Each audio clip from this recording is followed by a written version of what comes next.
So I would probably eat Korean soft tofu soup for the rest of my life because it's nice and spicy and it's warm and it's a soup and I don't know, it just keeps me warm.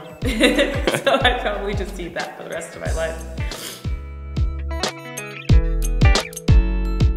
So I would have to say stickers because, and this is the reason why, like when like I come up to the front table at AACF and they offer me like a name tag, I always refuse it because I actually really hate stickers. I don't know why. It's like a childhood like traumatic event of mine. Like I think that just they're really nasty. They're especially nasty when they get wet and they, you know, have germs and dirt and stuff like that stick to them. And they're just really disgusting. I don't know why people like them.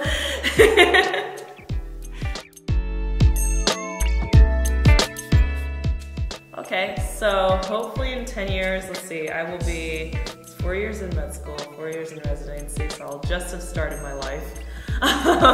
So I'll probably most likely be paying back all that debt that I owe to med school, and hopefully I'm hoping to work with Doctors Without Borders and hopefully travel around and work in like clinics in like developing countries.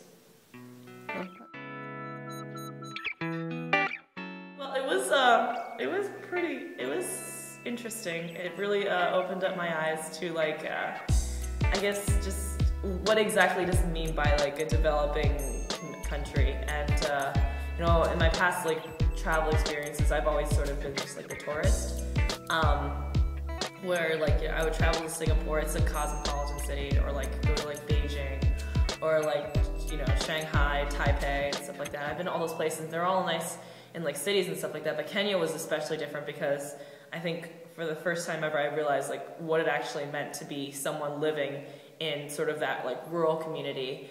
I think it was also the first time I've ever truly been out of my comfort zone because being Asian and being from like an Asian background, you know, I can blend in to like a place like even like Indonesia or Malaysia or Taiwan, you know, Korea or anything like that. But like for the first time ever when I walked into, you know, Kenya, people thought I was related to Jackie Chan somehow, Jet Li somehow in some way, and you know, they all started saying like, you know, oh, you're Chinese, konnichiwa, and stuff like that.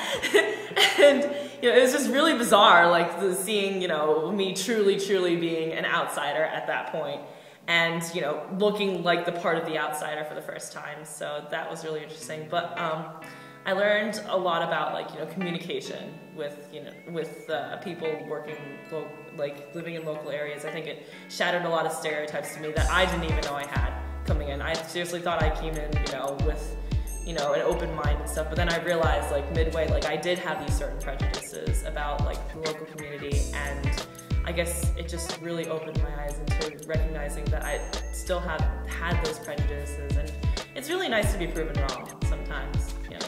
So,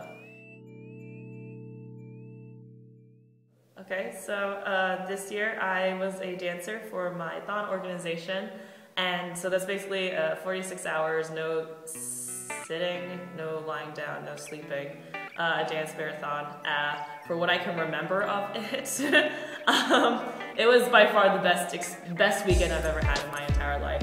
Just, you could feel like just so much energy in the room, and you know, it was difficult. Like, there are some times where my feet were absolutely killing me. I remember this one time, I think, here's the other thing too, they don't tell you what time it is. So I don't know exactly chronologically when things happened. I can't tell you, oh, this happened at this time, because I don't know. So, but like, you know, when the families start coming in, I don't know when they actually start coming, like the time of when they actually started coming in, but that was really encouraging, playing with all the kids. And I think it was during the last like 12 hours of it, I decided that I was going to take like an ice bath for my feet that was supposed to like numb your feet. It was the worst pain of my life. Like, I will never do it ever again, like ever, for any situation. You can't pay me to do something like that. It just absolutely hurt. But it managed to get me through the final, like, to the final 12 hours. You know, a lot of people from AACF, yeah, like Augie, Apollo, like all those people, like they came out and they actually helped. I remember Justin was like a photographer for Thon, and I saw him a lot there, and I was like, what are you doing here? And you know, but he gave me a piggyback ride and stuff like that. So it was really encouraging seeing like some AACF people come out and support me and stuff, you know, and basically people apart from just my organization, because they're there cheering me on as well. They're there like 46 hours and stuff, and they were really supportive. And yeah, it was just the most incredible weekend of my life. So if you can get involved in Thon, definitely. It'll definitely be like one of the most rewarding things that you do besides AACF. There, that was a good pitch.